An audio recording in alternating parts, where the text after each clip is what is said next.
एक बार की बात है, एक गांव में एक शिक्षक रहते थे। वह अपने ज्ञान और शिक्षाओं के लिए पूरे गांव में प्रसिद्ध थे। एक दिन उनके पास उनका एक शिष्य आया और बोला, गुरुजी, मैं हर दिन बहुत कोशिश करता हूँ, लेकिन मैं कुछ भी सही से नहीं कर पाता। मुझे कुछ भी सीखने में बहुत समय लगता है। मैं क्या करूं? गुरुजी ने शांति से उसकी बात सुनी और उसे अगले दिन सुबह नदी के किनारे आने के लिए कहा।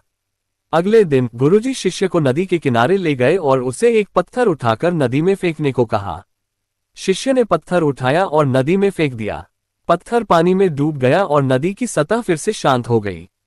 गुरुजी ने पूछा, क्या तुमने देखा पत्थर कैसे डूब गया? शिष्य ने कहा, हाँ गुरुजी, पत्थर पानी में डूब गया और सतह शांत हो गई। गुरुजी ने समझाते हुए कहा, जीवन में हमारी समस्याएं और असफलताएं उस पत्थर की तरह हैं।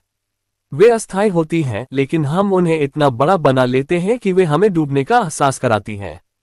अगर तुम धैर्य रखोगे और नियमित रूप से सीखते रहोगे तो तुम भी इस नदी की तरह शांत और स्थिर हो जाओगे। असफलता से घबराओ मत, बल्कि उससे सीखो। शिष्य ने गुरुजी की बात समझ ली और धैर्य के साथ अपनी शिक्षा पर ध्यान केंद्रित करने लगा। धीरे धीरे वह सफलता की ओर बढ़ने लगा। जीवन में धैर्य और निरंतर प्रयास से ही सफलता मिलती है। असफलताएं और समस्याएं स्थायी नहीं होती, वे हमें सीखने और आगे बढ़ने का अवसर देती हैं।